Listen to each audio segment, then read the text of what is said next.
1500 BC, the Nile Valley, southern Egypt. The morning sun cast long shadows across the assembled Egyptian army, their bronze spear tips glittering like a field of deadly stars. Pharaoh Thutmose I stood before 20,000 soldiers, the largest expeditionary force Egypt had ever sent south into the land the Nubians called home. They were about to embark on a campaign that would shatter the most powerful African kingdom of its time, the Kingdom of Kerma, and establish Egyptian dominance over Nubia for the next 5 centuries. But this was not the first time these two civilizations had clashed. The story of Egypt's conquest of Nubia spans generations, involving multiple pharaohs, countless battles, and a rivalry that had defined the Nile Valley for over 1,000 years. This is the story of how the armies of the pharaohs finally conquered the land to the south, a conquest built on centuries of conflict, driven by gold, power, and the relentless ambition of the Egyptian empire. To understand the conquest, we must first understand what Nubia was. The region stretched along the Nile from just south of Aswan in southern Egypt all the way to Khartoum in what is now Sudan, a distance of nearly 800 kilometers. The ancient Egyptians divided this vast territory into 2 parts. Lower Nubia, which they called Wawat, extended from the first cataract at Aswan to the second cataract near the modern Egyptian-Sudanese border. Upper Nubia, known as Kush, stretched from the second cataract southward to the fourth cataract and beyond. The cataracts, rocky rapids that made navigation treacherous, served as natural boundaries dividing the Nile into distinct regions. Each cataract represented not just a geographical barrier, but often a cultural and political frontier as well. The Kingdom of Kerma, centered in Upper Nubia near the third cataract, had risen to prominence around 2500 BC, making it one of Africa's earliest complex civilizations. The capital city of Kerma itself had been inhabited for over 9,000 years by the time the Egyptians came to destroy it. The kingdom derived its wealth from multiple sources. Vast herds of cattle, a measure of status and power in Nubian society, grazed in the fertile basin surrounding Kerma. Gold, extracted from mines in the eastern desert, filled the treasuries of Nubian rulers. Ivory from elephants, ebony wood, incense, exotic animal skins, and precious stones flowed through Kerma from sub-Saharan Africa, making it an essential hub in the trade networks connecting Central Africa to the Mediterranean world. The Nubians themselves were renowned throughout the ancient world as warriors and archers. The Egyptians called Nubia Taseti, the land of the bow, a testament to the fearsome reputation of Nubian archery skills. By the mid-16th century BC, Kerma had grown into an empire rivaling Egypt itself. At its height, the kingdom controlled over 300 kilometers of the Nile Valley, from the second cataract to beyond the fourth. Archaeological evidence reveals a sophisticated civilization with monumental architecture, complex burial practices, and extensive trade networks. The Western Defufa, a massive mud brick temple complex, dominated the capital, its walls rising over 18 meters high. Royal tombs were enormous tumuli surrounded by hundreds of subsidiary burials, sacrificed retainers who followed their rulers into the afterlife, a practice that demonstrated both the wealth and the hierarchical nature of Kerma society. Skilled craftsmen produced distinctive pottery, black-topped red ware that was finely polished and decorated, jewellery, weapons, and faience objects that rivaled Egyptian craftsmanship. The relationship between Egypt and Kerma had always been complex, a mixture of trade, cultural exchange, and brutal warfare. During the Old Kingdom period, around 2700 to 2200 BC, Egyptian pharaohs sent expeditions south to trade and sometimes to raid. Harkuf, a governor of Aswan during the 6th dynasty, led multiple expeditions deep into Nubia, penetrating far beyond the second cataract to trade for luxury goods. His autobiography, carved on the walls of his tomb, describes bringing back exotic products including a dancing pygmy that delighted the young pharaoh Pepi II. But these were primarily trading missions, not conquest. Egypt at this time did not have the military capacity to occupy and hold Nubian territory permanently. The situation changed dramatically during Egypt's Middle Kingdom period, roughly 2040 to 1640 BC. Pharaohs of the 12th dynasty, particularly Senusret I and Senusret III, pursued an aggressive policy of military expansion into Nubia.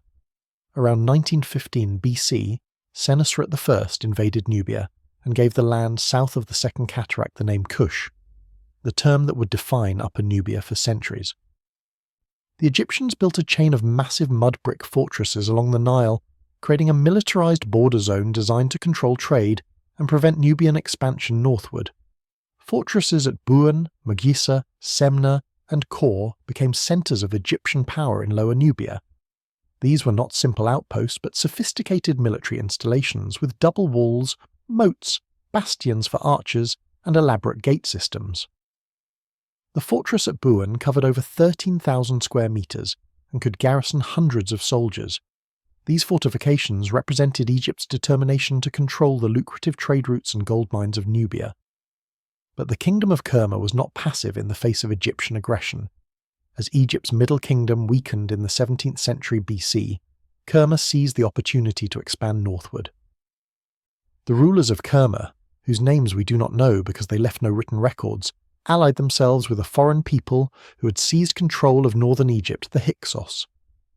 This alliance, formed around 1650 BC, was strategic genius. The Hyksos, rulers of Canaanite origin who controlled the Nile Delta from their capital at Avaris, provided diplomatic support and possibly military technology. In return, Kerma attacked Egypt from the south, creating a two-front war that Egyptian rulers based in Thebes could not hope to win. For over a century, Egypt was squeezed between these two powers, reduced to a rump state controlling little more than Upper Egypt around Thebes. This was the golden age of Kerma. The kingdom's armies pushed north, capturing the Egyptian fortresses that had been built to contain them. They advanced beyond the Second Cataract, penetrating deep into Lower Nubia and even into Upper Egypt itself. Egyptian monuments and statues were carried away as trophies to Kerma. Archaeologists excavating the royal tumuli at Kerma in the early 20th century found numerous Egyptian artifacts, fine statues and reliefs from Egypt's Middle Kingdom, evidence of Kerma's military success. The population of Upper Egypt appears to have acknowledged Kerma's control, and some Egyptians even took service with the Kushite rulers as mercenaries. For the first time in history, a Nubian kingdom had conquered Egyptian territory and held it. But the tide was about to turn. In Thebes, a dynasty of Egyptian rulers began fighting back against the foreign occupation. These 17th dynasty pharaohs, based in the old capital of Upper Egypt, launched a war of liberation against the Hyksos in the north. The war was brutal and costly. Pharaoh Seqenenre Tao II died in battle, his mummy showing horrific head wounds from axes and daggers. His son Thutmose continued the war, pushing north toward the Hyksos capital. A fascinating document, a clay tablet containing a letter from the Hyksos ruler Apophis to the king of Kerma, reveals the desperate diplomatic maneuvering of the period. Apophis proposed an alliance, urging the Kushite ruler to attack Thebes from the south, while the Hyksos attacked from the north, crushing the Egyptian resistance between them. But Thutmose intercepted the messenger in the desert and the alliance never materialized. It was Ahmose I, founder of Egypt's 18th dynasty in the New Kingdom, who finally broke the stalemate, around 1550 BC. After driving the Hyksos out of Egypt and pursuing them into southern Canaan, Ahmose turned his attention south. The military campaigns of Ahmose into Nubia are attested in the biographical inscriptions of soldiers who served under him. Ahmose, son of Abana, a soldier from El Kab whose tomb autobiography provides invaluable details, describes how the pharaoh sailed upstream to Upper Nubia to destroy the Nubian bowmen. The campaigns were fierce.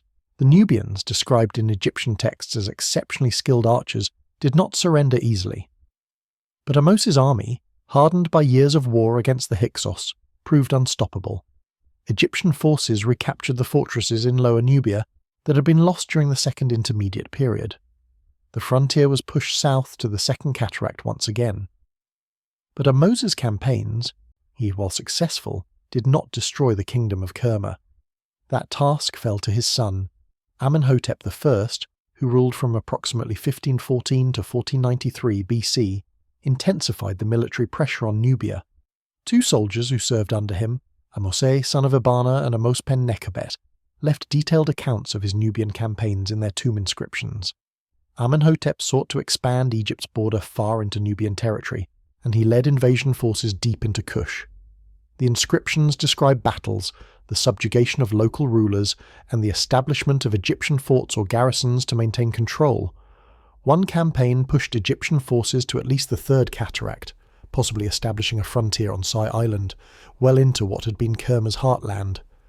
A graffito from the 7th year of Amenhotep's reign, carved at the Second Cataract, celebrates his victories and the extension of Egyptian power. The Nubian armies that faced Amenhotep were formidable. Kerma's military strength was built around its archer corps, warriors who could loose arrows with devastating accuracy at ranges that Egyptian infantry could not match. Nubian bows were composite weapons carefully crafted from wood, horn and sinew, capable of penetrating armour at impressive distances. The Nubians also employed large numbers of auxiliary troops, warriors from allied tribes and subject peoples who swelled their armies. But they faced significant disadvantages. The Egyptians, having spent decades fighting the Hyksos, had adopted new military technologies. Horse-drawn chariots, unknown in Egypt before the Hyksos period, now formed elite mobile strike forces in the Egyptian army. These light, fast vehicles, each carrying a driver and an archer, could rapidly maneuver on the battlefield, flanking infantry formations and raining arrows from moving platforms. Egyptian infantry fought in disciplined formations with bronze-tipped spears, axes and shields, supported by their own archer units. Most critically, the Egyptians had learned combined arms tactics, coordinating infantry, archers and chariots to overwhelm their enemies. The battles themselves are poorly documented compared to later conflicts. The Egyptians did not create detailed battle narratives for these early campaigns, but we can reconstruct the likely course of the fighting from later accounts and archaeological evidence. Egyptian forces would have advanced up the Nile in a combined river and land operation. Ships carried supplies and troops, while the army marched along the riverbank. When they encountered Nubian defensive positions, the Egyptians would deploy for battle. Chariots would screen the flanks and harass enemy archers, forcing them to take cover. Infantry would advance in formation, their shields locked, weathering volleys of Nubian arrows until they could close for hand-to-hand combat. Once in melee range, the longer reach of Egyptian spears and their superior armour gave them the advantage. The battles would have been brutal affairs, fought under the merciless African sun, with casualties on both sides mounting rapidly. What made these campaigns successful was not just military superiority, but systematic strategy. The Egyptians did not simply defeat armies in the field, they targeted the economic and political foundations of Nubian power. Fortresses were captured or built at strategic locations, controlling access to trade routes and gold mines. Local rulers were either killed or forced to swear loyalty to the pharaoh. Egyptian administrators were installed to oversee the collection of tribute. The message was clear: resistance meant destruction, submission meant life. But even submission came at a terrible price. The conquered peoples had to provide gold, cattle, slaves, and soldiers to Egypt, draining Nubia's wealth and manpower. But it was Amenhotep's successor who delivered the killing blow to Kerma. Thutmose I, who ruled from approximately 1504 to 1492 BC, was one of the most aggressive military pharaohs of the early New Kingdom. Unlike his predecessors who came from the royal line, Thutmose was likely the son of a royal woman and a non-royal father, making his claim to power more tenuous. Perhaps because of this, he felt compelled to prove himself through military conquest. In his second regnal year, around 1502 BC, Thutmose launched a massive expedition into Nubia, the campaign that would finally destroy the kingdom of Kerma and extend Egyptian control farther south than any previous pharaoh had dared to venture. The scale of this expedition was unprecedented. Thutmose assembled not just an army, but an invasion force designed for permanent occupation. 20,000 soldiers, perhaps more, gathered at Elephantine Island near Aswan, the traditional jumping-off point for campaigns into Nubia. The force included infantry units from throughout Egypt, chariot squadrons, archer detachments, and auxiliary troops including Nubian allies from tribes that had submitted to Egyptian rule. Engineers accompanied the army to build fortifications, scribes came to record victories and administer conquered territories, supply ships loaded with grain, weapons and equipment filled the Nile. This was not a raid, this was conquest. The army advanced south in multiple columns, the main force following the Nile while smaller detachments secured the flanks and desert routes. As they passed the great fortresses of Lower Nubia, Now firmly in Egyptian hands, local garrisons joined the expedition, swelling its numbers. The army moved through Lower Nubia without significant resistance. The region had already been pacified by previous campaigns. But as they approached the Second Cataract and entered the territory of Kush, resistance intensified. Local chiefs, loyal to Kerma, gathered their warriors to oppose the Egyptian advance. Ambushes and skirmishes slowed the invasion, forcing the Egyptians to fight for every kilometre. The decisive confrontation likely occurred somewhere between the Third and Fourth Cataracts, as the Egyptian army approached Kerma itself. The king of Kerma, whose name is lost to history, assembled his full military might for a final stand. Thousands of Nubian warriors, the flower of Kushite military power, massed to defend their homeland. The battle, when it came, was apocalyptic. The Egyptians deployed in traditional formation, infantry in the centre with chariots on the flanks. The Nubians, lacking chariots but confident in their archery, formed a defensive line anchored on rough terrain where Egyptian chariots could not easily manoeuvre. The battle opened with an archery duel, thousands of arrows darkening the sky as both sides loosed volley after volley. The Nubians, fighting for their homes and families, shot with desperate accuracy, and Egyptian casualties began to mount. But Thutmose was a skilled commander. He ordered his chariots to pull back, drawing the Nubian archers into range of his infantry. Then he launched a coordinated assault, infantry advancing behind their shields while archers provided covering fire. The Egyptian formations crashed into the Nubian lines like a bronze-tipped wave. The fighting was savage, hand-to-hand combat with spears, axes and swords. Men fell in heaps, their blood soaking into the Nubian sand. The battle swayed back and forth for hours, neither side gaining a decisive advantage. But gradually Egyptian discipline and superior equipment began to tell. The Nubian lines wavered, then broke. The retreat became a rout. Egyptian chariots pursued the fleeing warriors, cutting them down without mercy. The army of Kerma was shattered. With the field army destroyed, Kerma was defenceless. Egyptian forces advanced on the capital itself, the city that had stood for over 2,000 years.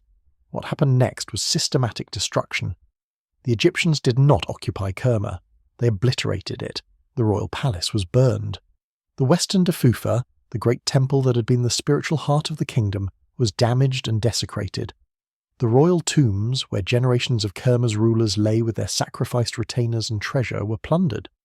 The population was dispersed, forced to abandon their homes and resettle in other areas under Egyptian control. Some moved to Soleb, Sesebi, Tabo, Kawa, or to settlements near Gebel Bakal. The city of Kerma itself was left in ruins, a deliberate policy of cultural annihilation designed to ensure that the kingdom could never rise again. In its place, just over a kilometre to the north, the Egyptians built a new city, Dukigel, which would serve as an Egyptian administrative centre. But Thutmose was not finished. He pushed his army even farther south, beyond the Fourth Cataract, into territory no Egyptian pharaoh had ever reached. At a place called Kurgus, south of the Fourth Cataract, Thutmose erected a stele, a stone monument proclaiming his victory and establishing it as Egypt's new southern frontier. The inscription, carved in hieroglyphics on permanent stone, declared that Thutmose had overthrown the wretched Kush and extended Egypt's dominion to the ends of the earth. The biographies of two Upper Egyptian soldiers who accompanied the expedition, carved in their tomb chapels, confirm the campaign's success and the astonishing distance the Egyptian army had travelled. For the first time in history, Egypt controlled the Nile Valley from the Mediterranean Sea to deep into what is now Sudan, an empire stretching over 2,000 kilometres. The conquest was complete, but holding the territory would require a system of administration unlike anything Egypt had attempted before. Thutmose implemented a comprehensive program to transform Nubia from a conquered territory into an integrated province of the Egyptian Empire. The key to this system was the creation of a new office, the Viceroy of Kush, also known by the title King Son of Kush. Despite the title, the Viceroy was not a member of the royal family but a high-ranking Egyptian official who served as the pharaoh's personal representative in Nubia. The first man appointed to this position was named Turi, and he was given sweeping powers. The Viceroy commanded the military garrisons stationed throughout Nubia, collected tribute, administered justice, oversaw the exploitation of gold mines, and even performed religious ceremonies on behalf of the pharaoh in Nubian temples. He was in effect a sub-king ruling Nubia in the pharaoh's name. Under the viceroy, Nubia was divided into two administrative regions, Lower Nubia or Wawat, and Upper Nubia or Kush, each with its own deputy overseer. Egyptian officials were stationed at key locations throughout the territory. Fortresses that had been captured or built were strengthened and garrisoned with the Egyptian troops. New settlements were established at strategic locations, mixing Egyptian colonists with the local Nubian population. At Sai Island, Sedinga, Soleb, Magissa, Sisibi and other sites, Egyptian towns grew up around temples and administrative buildings. The fortress at Kuban continued to play a vital role protecting the gold mining operations in the eastern desert, from which Egypt derived enormous wealth. The exploitation of Nubia's resources was systematic and ruthless. Gold was the primary objective. The deserts of Nubia contained some of the richest gold deposits in the ancient world, and Egypt moved quickly to control them. Mining operations were expanded under Egyptian supervision, with local Nubians compelled to work in the mines under brutal conditions. The gold extracted was transported north under armed guard to fill the treasuries of the pharaohs and temples. Beyond gold, Egypt extracted cattle, exotic animal skins, ivory, ebony, incense and slaves. Tribute lists from later reigns show staggering quantities of goods flowing north from Nubia to Egypt year after year. But the conquest was not purely extractive. The Egyptians also invested in Nubia, building temples, administrative buildings and infrastructure that would serve both Egyptian and Nubian populations. Religion played a critical role in the integration of Nubia into the Egyptian state. The god Amun, supreme deity of the New Kingdom pantheon, was promoted throughout Nubia. Temples to Amun were built at Gebel Bakal, Kawa, Sesebi, Soleb, and other locations. Interestingly, the promotion of Amun may have resonated with Nubian religious traditions. In Kerma culture, rams had played an important ceremonial role, and Amun was often depicted as a ram or a man with a ram's head. This syncretism, the blending of Egyptian and Nubian religious elements, helped to legitimize Egyptian rule in Nubian eyes. Yet resistance continued for decades. The inscription at Tombos from Thutmose I's second year mentions that he had to fight campaigns in Nubia, indicating ongoing conflict even after the initial conquest. His successor, Thutmose II, faced rebellions that required military action. It would not be until the reign of Thutmose III, over 50 years after the conquest of Kerma, that Nubia was truly pacified. Thutmose III, the great warrior-pharaoh who conducted at least 17 military campaigns and created Egypt's greatest empire, campaigned in Nubia multiple times. In his 50th regnal year, very late in his life, around 1425 BC, he led one final expedition into Nubia, attacking as far south as the Fourth Cataract to suppress rebellions and reassert Egyptian control. The fact that resistance continued for so long testifies to the Nubians' determination to regain their independence and their resentment of Egyptian rule. The cultural impact of the conquest was profound and complex. On one hand, Nubia was subjected to intensive Egyptianization. The elite classes, the chiefs and nobles who collaborated with Egyptian rule, adopted Egyptian culture wholesale. They learned to read and write hieroglyphics, the sacred script of Egypt. They dressed in Egyptian style, wore Egyptian jewelry, adopted Egyptian names, and built their tombs in Egyptian architectural styles. They worshipped Egyptian gods and participated in Egyptian religious ceremonies. The archaeological record shows a dramatic transformation in material culture. Pottery, architecture, burial customs all show increasing Egyptian influence as the New Kingdom progressed. By the middle of the 18th dynasty, the Sea Group culture that had inhabited Lower Nubia had disappeared entirely, absorbed into Egyptian civilization. But beneath this veneer of Egyptianization, Nubian identity persisted. Scholars believe that while the elite adopted Egyptian culture, the masses retained their own language, customs, and traditions.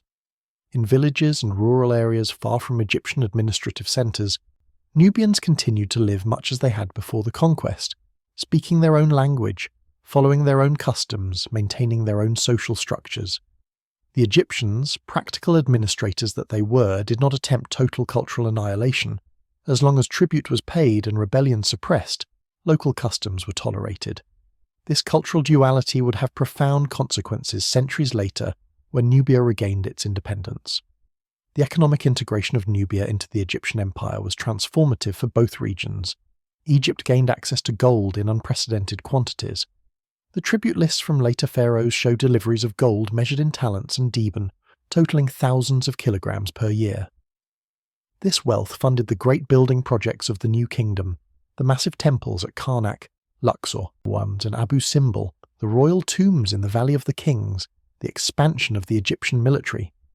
Gold also served as Egypt's primary currency in international trade, allowing pharaohs to purchase luxury goods from across the ancient world: cedar wood from Lebanon, wine from Canaan, lapis lazuli from Afghanistan, silver from Anatolia. The conquest of Nubia made Egypt the wealthiest nation in the ancient Near East. For Nubia, the economic consequences were mixed. On one hand, the region was systematically plundered. Gold, cattle, and other resources were extracted and sent north. Young Nubians were conscripted into the Egyptian army, sent to fight in distant wars in Syria and Canaan. Others were taken as slaves to work on Egyptian building projects. The burden of tribute was heavy, impoverishing the region, but there were also benefits. Egyptian administration brought a degree of peace and stability that Nubia had not known during the chaotic centuries of the Second Intermediate Period.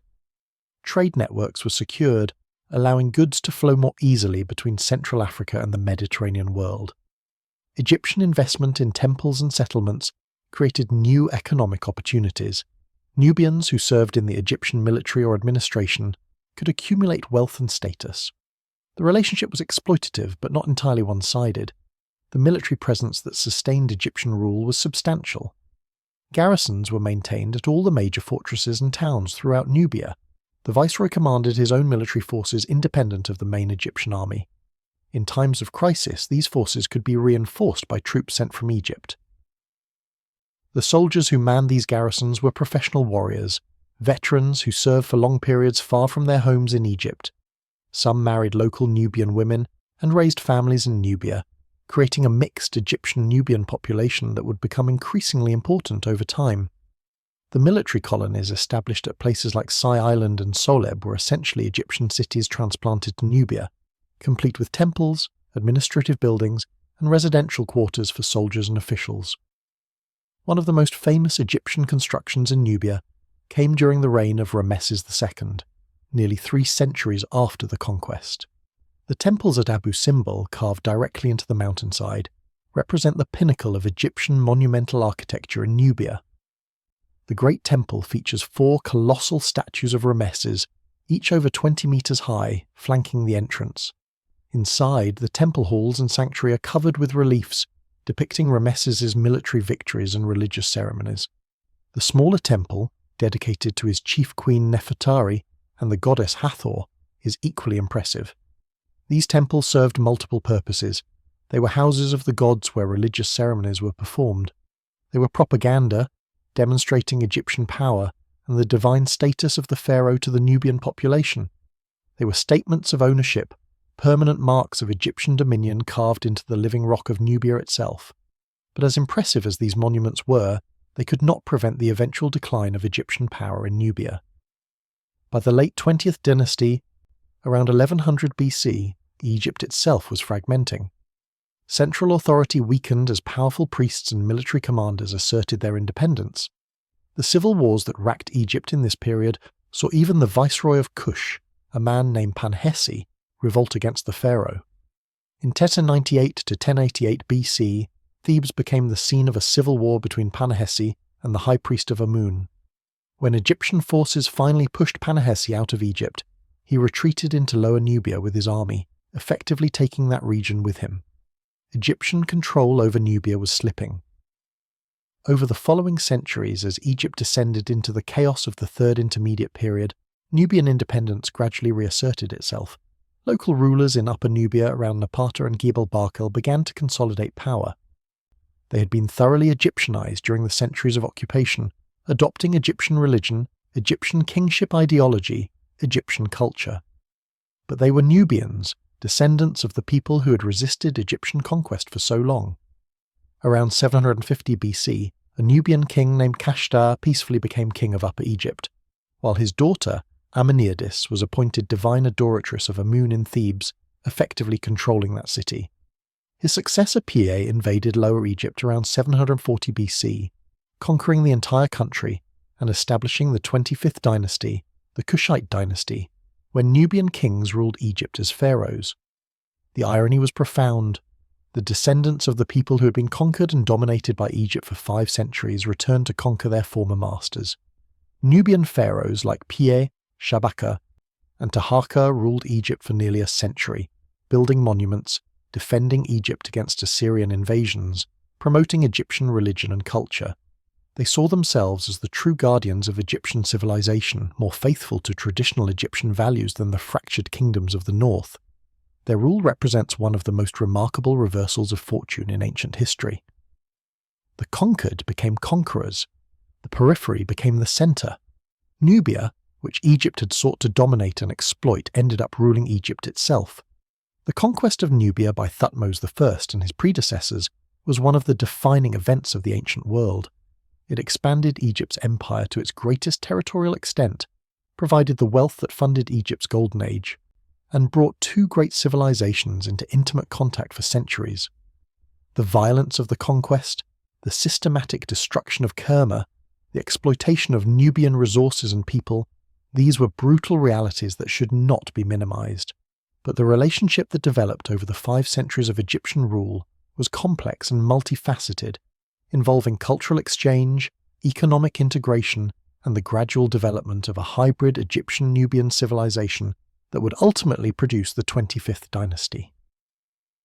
The armies that marched south in 1500 BC under Thutmose I could not have imagined this outcome.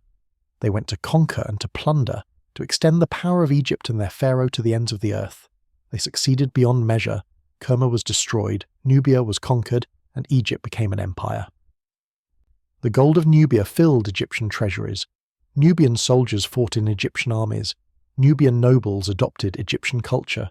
For centuries it seemed that Nubia had been thoroughly absorbed into the Egyptian state, but culture and identity are more resilient than empires. The Nubians remembered. They preserved their sense of themselves as a distinct people, even as they adopted Egyptian customs. And when Egypt weakened, when the great pharaohs were gone and the kingdom fragmented, the Nubians reasserted their independence and eventually conquered the land that had once conquered them. The story of Egypt's conquest of Nubia is not simply a tale of military victory and imperial domination. It is a story of how 2 civilizations, locked in competition for control of the Nile Valley, influenced and shaped each other over millennia. The Nubians who fought against Amenhotep I, Thutmose I, and Thutmose III were not barbarians or primitives. They were the inheritors of a sophisticated civilization that had thrived for 1,000 years. They fought with courage and skill against a better-equipped enemy. They lost, but they did not disappear. Their descendants preserved enough of their identity that when the opportunity came, they could reclaim their independence and even conquer Egypt. Today, the monuments of this era still stand. The temples at Abu Simbel, rescued from the rising waters of Lake Nasser, in one of the 20th century's greatest archaeological achievements, continue to inspire awe. The fortresses of the Second Cataract, many now submerged beneath the lake, were documented by archaeologists before the flooding. The ruins of Kerma have been extensively excavated, revealing the sophistication of that ancient African kingdom. The tombs of Egyptian officials who served in Nubia contain detailed inscriptions describing their service and the tribute they collected. From these fragments, we can reconstruct the story of the conquest and its aftermath. But beyond the monuments and the archaeological sites, the conquest of Nubia by Egypt represents a fundamental truth about the ancient world. Power was never permanent. Empires rose and fell. The conquered could become conquerors. The periphery could become the center. Egypt conquered Nubia through superior military force and systematic administration. But in doing so, Egypt created the conditions for its own conquest by Nubia centuries later. The Nubians who were Egyptianized during the New Kingdom learned Egyptian military organization, Egyptian administration, Egyptian culture. They absorbed these lessons and eventually used them to build their own empire, one that would conquer Egypt itself. The day the Egyptian pharaohs' armies conquered Nubia, around 1500 BC, seemed like a total victory for Egypt. Kerma was destroyed, resistance was crushed, and Egyptian power extended farther south than ever before. The conquest brought enormous wealth and power to Egypt. funding the great building projects of the 18th and 19th dynasties, enabling Egypt's wars of conquest in Syria and Canaan, establishing Egypt as the superpower of the ancient world. For centuries, Egypt dominated Nubia, extracting its resources, conscripting its soldiers, reshaping its culture. But history had the last laugh. The people Egypt conquered, dominated and exploited for 5 centuries, eventually became pharaohs themselves, ruling Egypt and claiming to be the true heirs of Egyptian civilization. The armies of Thutmose I conquered Nubia, but Nubia never forgot. And when the time came, Nubia remembered and returned the favour. The conquest of Nubia did not end with the destruction of Kerma or the erection of Thutmose I's boundary stele at Kyrgyz. The real challenge facing the Egyptian Empire was not winning battles, but maintaining control over a vast territory hundreds of kilometres from the centres of Egyptian power. The administrative system that emerged in the decades following Thutmose's campaigns would become a model for imperial governance, one that lasted for centuries and fundamentally transformed both Egypt and Nubia. The Viceroy of Kush, that powerful official who governed Nubia in the pharaoh's name, commanded resources and authority that rivaled some of the most powerful officials in Egypt itself. The office attracted ambitious men who saw service in Nubia as a path to wealth and influence. The daily reality of Egyptian occupation in Nubia was enforced through a network of fortifications that controlled every strategic point along the Nile. The great Middle Kingdom fortresses, which had been captured by Kerma during the Second Intermediate Period, were not only reoccupied but extensively rebuilt and expanded.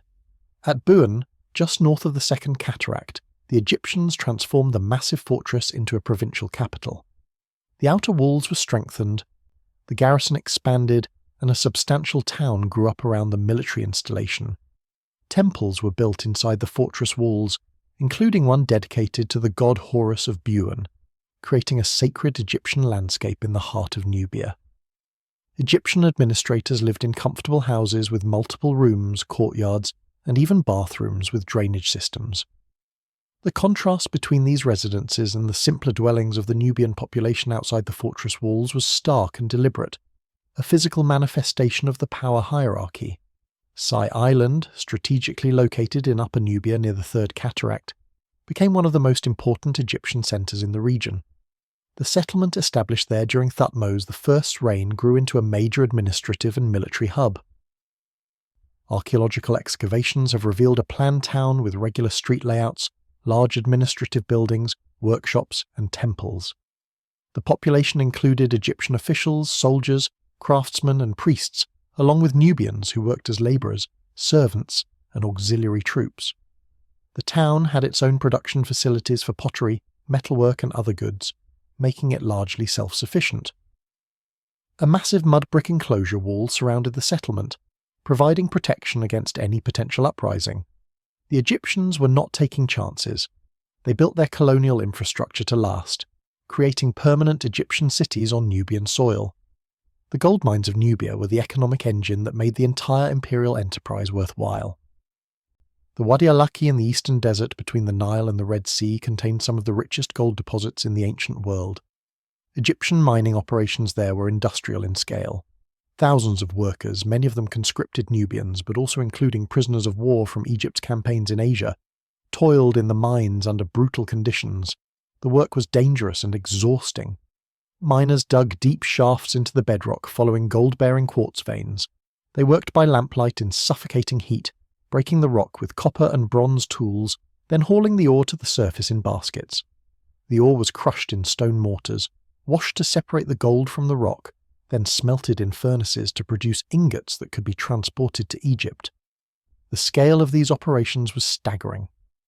Modern geological surveys of ancient mining sites in Nubia have found evidence of excavations extending hundreds of meters into the earth, with millions of tons of rock removed over the centuries. The fortress at Kuban, which guarded the entrance to the Wadi al-Laki, was one of the most heavily garrisoned posts in Nubia, precisely because it protected these vital gold mines. Inscriptions left by officials stationed there speak of the quantities of gold passing through on its way north to Egypt. One inscription from the reign of Seti I in the 19th dynasty describes how the pharaoh ordered the digging of wells along the desert routes to the mines so that workers would not die of thirst. Even this humanitarian gesture was motivated by economics. Dead workers could not mine gold. The inscription reveals the cold calculation behind Egyptian administration in Nubia. The people were resources to be exploited, their welfare a matter of concern only insofar as it affected productivity. Yet the relationship between Egyptian occupiers and Nubian subjects was not purely exploitative. Over time, a complex social structure emerged in which Nubians could advance within the Egyptian system. The sons of Nubian chiefs were taken to Egypt as hostages, ostensibly to ensure their father's loyalty, but also to be educated in Egyptian schools alongside the sons of Egyptian officials. This policy, attested in numerous texts, served multiple purposes. The young Nubians learned Egyptian language, culture, and administration. They formed personal relationships with Egyptian elites. They were indoctrinated into Egyptian ways of thinking.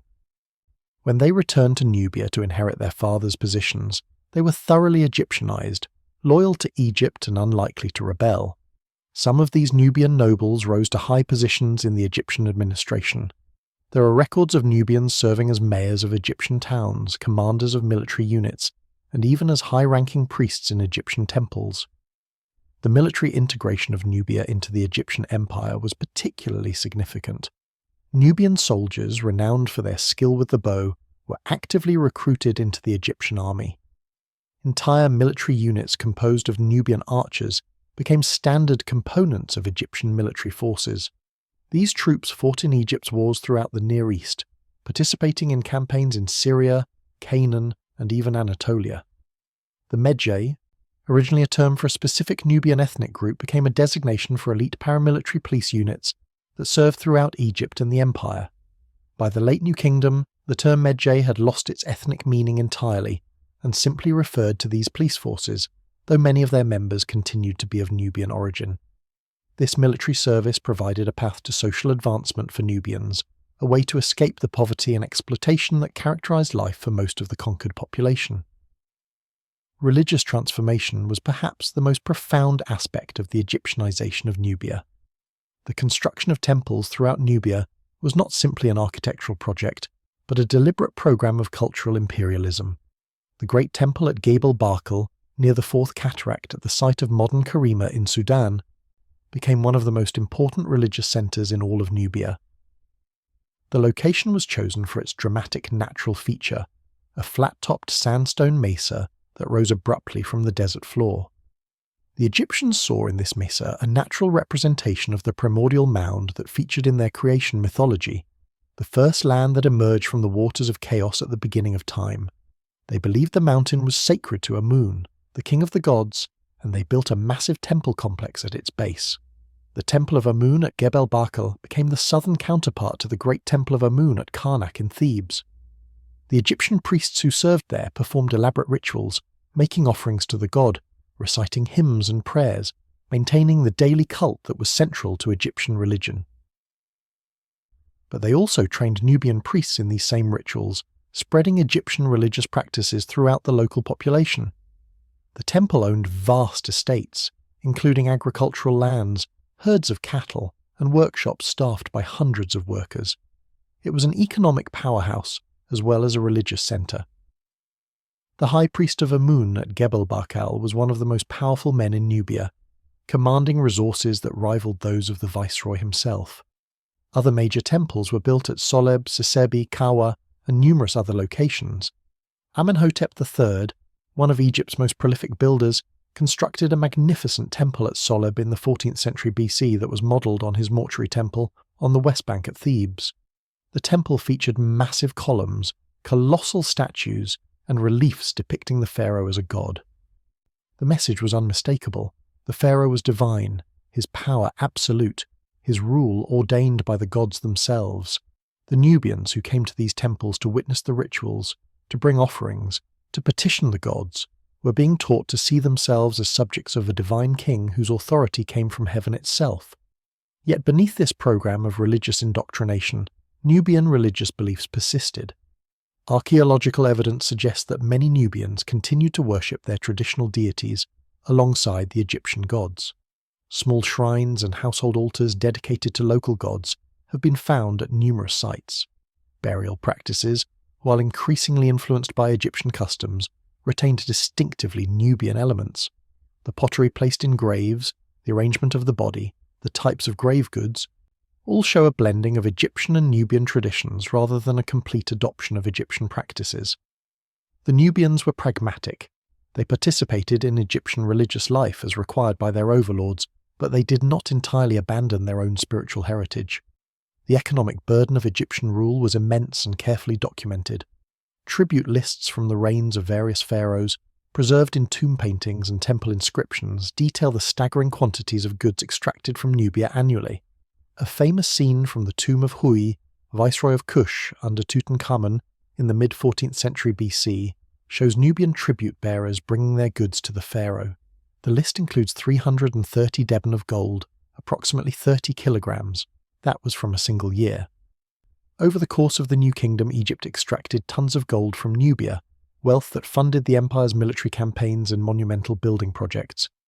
Beyond gold, the tribute included thousands of cattle, leopard skins, giraffe tails, ivory tusks, ebony logs, incense, slaves, and exotic animals including lions, leopards, giraffes, and monkeys destined for the pharaoh's menagerie. The collection of this tribute required a sophisticated administrative apparatus. Egyptian scribes stationed throughout Nubia kept meticulous records of everything owed and everything delivered.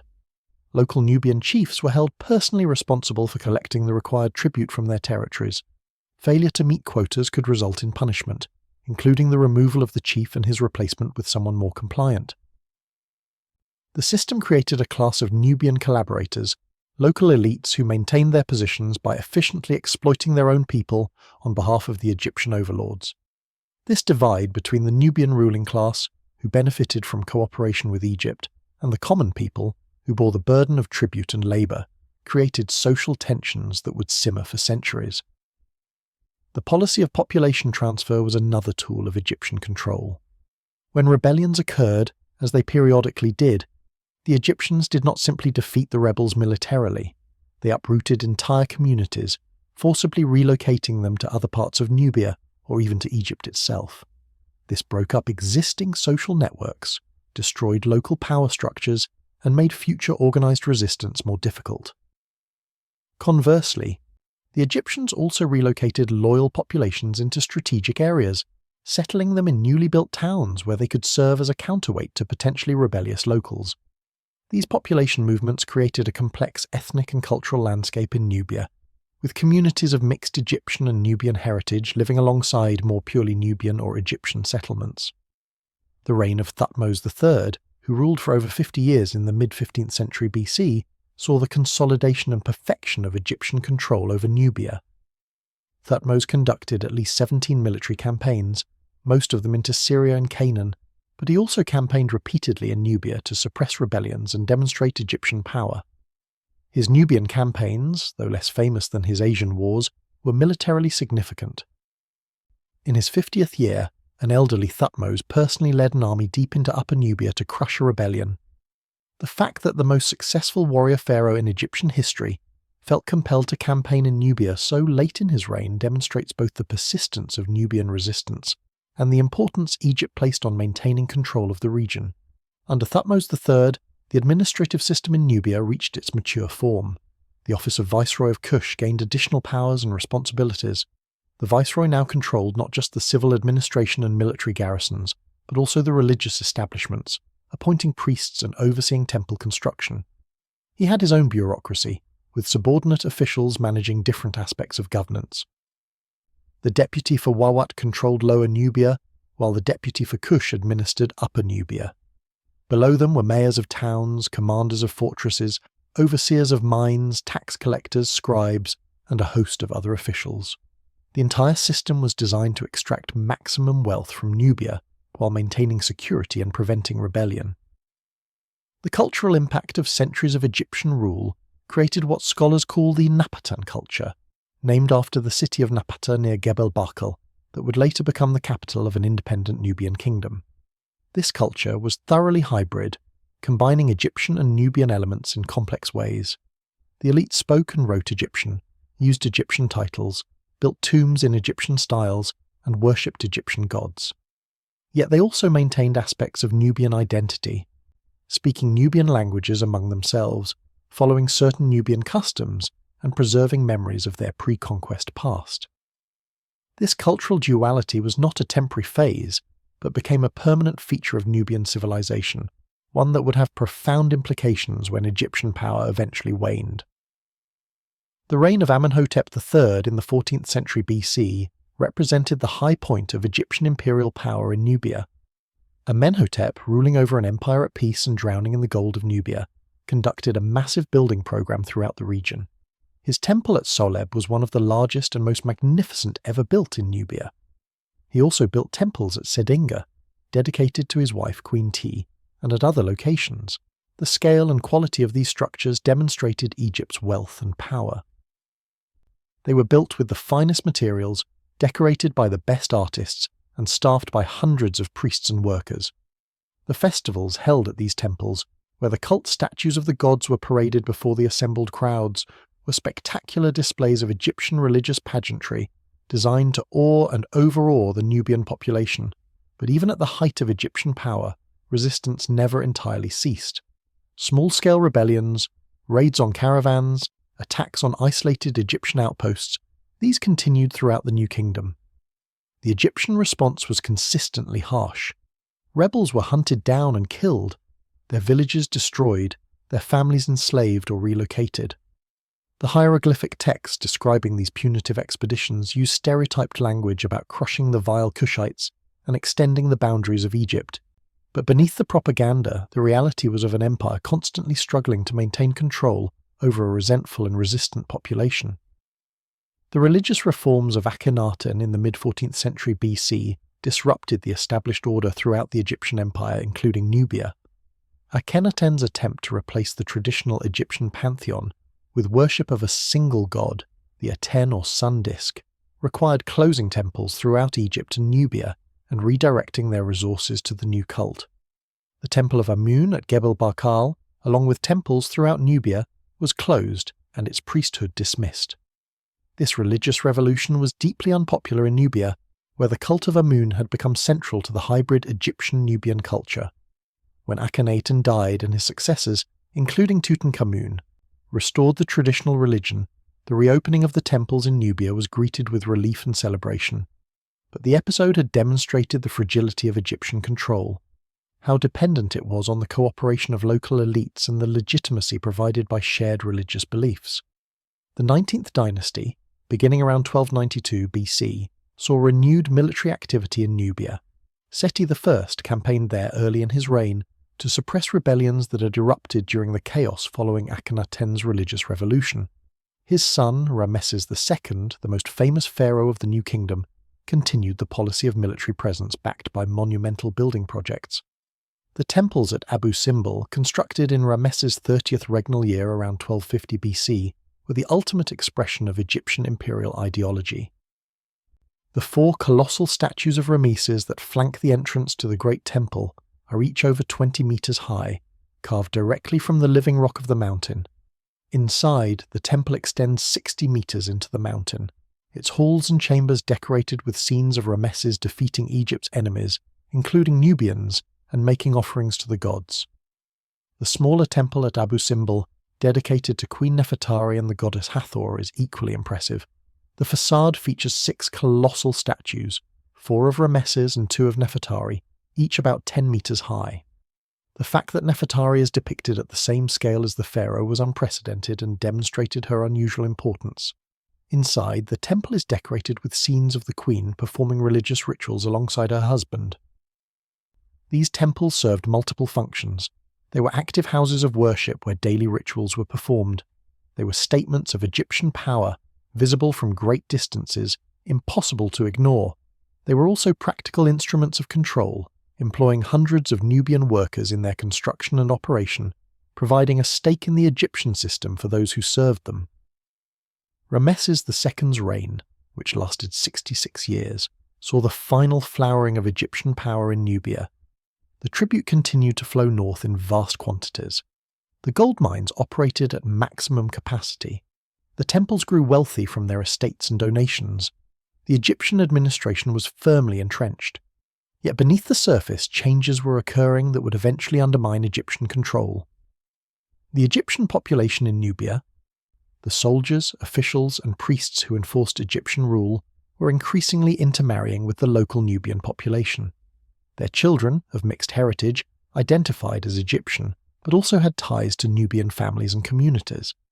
The Nubian elite, thoroughly Egyptianized after centuries of Egyptian rule, were becoming harder to distinguish from Egyptians. The clear line between conqueror and conquered was blurring. The reign of Ramesses III in the 12th century BC marked the beginning of the end for Egyptian imperial power. His reign was dominated by military threats from multiple directions. The Sea Peoples, a coalition of Mediterranean raiders and migrants, invaded Egypt twice, requiring massive military efforts to repel. Libyan tribes repeatedly attacked Egypt's western borders. These external threats drained Egypt's resources and attention. Nubia, secure and relatively peaceful after centuries of occupation, was low on the list of priorities. The tribute continued to flow, but the military presence was gradually reduced as troops were redeployed to defend Egypt itself. By the late 20th dynasty, in the mid-11th century BC, the Egyptian state was in crisis. Successive weak pharaohs faced economic problems, labour strikes, tomb robberies, and increasing autonomy by powerful officials. The viceroy of Kush, a man named Panahesi, commanded his own army and controlled the wealth of Nubia with minimal oversight from the pharaoh. When civil war erupted between Panahesi and the high priest of Amun at Thebes around 1078 BC, Panahesi was powerful enough to march north with his army and occupy Thebes itself. The war lasted nearly a decade and devastated Upper Egypt. When Panahesi was finally driven out, he retreated into Lower Nubia with his forces, effectively severing that region from Egyptian control. The third intermediate period that followed saw the collapse of central authority in Egypt. The country fragmented into multiple competing kingdoms and dynasties. In Nubia, without effective Egyptian control, local rulers began to assert their independence. At Gebel Barkal, a line of kings emerged who claimed descent from the old Napatan nobility. They had been thoroughly Egyptianized during the centuries of occupation, worshipping Egyptian gods, using Egyptian titles, writing in hieroglyphics, but they were Nubians ruling a Nubian kingdom. Around 750 BC, King Kashta of this Napatan kingdom expanded north into Upper Egypt, conquering Thebes without a fight. His daughter Amaniadis was installed as the divine adoratress of Amun, effectively controlling the wealth and religious authority of the temple of Amun at Karnak. Kashta's successor, Piye, ruling around 747 to 716 BC, completed the conquest of Egypt. A remarkable document known as the Victory Stele of Piye, discovered at Gebel Barkal in 1862, describes his campaign in detail. The stele, carved in Middle Egyptian using classical hieroglyphic script, reveals Piye's thorough education in Egyptian culture and his claim to be restoring proper Egyptian values. He describes the kings of northern Egypt as corrupt and impious, failing to properly maintain the temples and perform the necessary rituals. He presents himself as a champion of Amun, coming from the south to purify Egypt and restore order. This was not a barbarian invasion, but a civil war between rival claimants to Egyptian legitimacy, with the Nubian king positioning himself as more authentically Egyptian than the Egyptians themselves. Piye's conquest was methodical. He defeated multiple northern kings in battle, besieged and captured cities including Memphis, and forced the submission of the rulers of the Delta. The Victory Stele describes his rage when he discovered that these northern kings did not properly worship Amun and did not maintain ritual purity. Upon capturing Memphis, Piye went immediately to the Temple of Ptah to perform the proper rituals, demonstrating his piety and legitimacy. After completing his conquest, Piye returned to Napata rather than remaining in Egypt, content to rule as paramount king while leaving local rulers in place as his vassals. His brother and successor Shabaka, ruling around 705 to 690 BC, took a different approach. Shabaka conquered Egypt again, and this time remained there, establishing the 25th dynasty with its capital at Memphis. He and his successors, including his nephew Shabitku and his son Taharqa, ruled Egypt for nearly a century.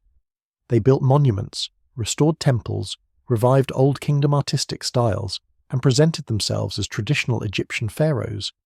Yet they also maintained their base in Nubia, building temples and pyramids at Gebel Bakal and other Nubian sites. They were simultaneously Egyptian pharaohs and Nubian kings, embodying the fusion of Egyptian and Nubian identity that had developed over the centuries of occupation. The 25th dynasty pharaohs faced the greatest military challenge in Egyptian history, the Assyrian Empire at the height of its power. Taharqa, ruling from 690 to 664 BC, campaigned repeatedly against the Assyrians in the Levant, supporting Egyptian allies against Assyrian expansion. But the Assyrians, with their iron weapons, cavalry and siege engines, were militarily superior. In 674 BC, the Assyrian king Esarhaddon invaded Egypt. Taharqa defeated this first invasion, but Esarhaddon returned in 671 BC with a larger army. This time the Assyrians captured Memphis, forcing Taharqa to flee south. The Assyrians installed puppet rulers in the delta and declared Egypt conquered, but Taharqa was not finished. As soon as the Assyrian army withdrew, he returned with his forces, recaptured Memphis, and expelled the Assyrian puppets. The Assyrians had to invade again in 669 BC, and again Taharqa drove them out after they withdrew. This pattern repeated itself several times, with the Assyrians conquering Egypt only to have Taharqa or his successor Tantamani reconquer it as soon as they left. Finally, in 664 BC, the Assyrian king Shurbanipal conducted a devastating invasion that pushed all the way to Thebes. The Assyrians sacked Thebes, carrying away its treasures and breaking the power of the Kushite dynasty in Egypt permanently. Tantamani retreated to Nubia, where the Kushite kingdom continued to exist independently for another 1,000 years. The Nubian kings continued to rule from Napata, later moving their capital south to Meroe. They continued to build pyramids, worship Amun, and use hieroglyphic script. But they never again controlled Egypt. The Egyptian conquest of Nubia had been reversed, but only temporarily. The final irony was that the Nubians, having conquered Egypt and ruled it as the 25th dynasty, were themselves now cut off from Egypt permanently, ruling an independent Nubian kingdom that preserved Egyptian culture long after Egypt itself had abandoned it. The legacy of Egypt's conquest of Nubia echoes through history. The kingdom of Meroe, successor to Napata, lasted until the 4th century AD, preserving Egyptian religious practices and artistic traditions for centuries after Egypt itself had been conquered by Persians, Greeks, and Romans. When Christianity came to Nubia in the 6th century, it found a population that had been literate for 2,000 years, that had ancient traditions of monumental architecture and complex administration. The Christian kingdoms of Nubia, Nobatia, Mercuria, and Alodia lasted until the 14th century, longer than many European kingdoms. Throughout this long history, the cultural fusion created during the 5 centuries of Egyptian occupation remained visible, a permanent legacy of that ancient conquest.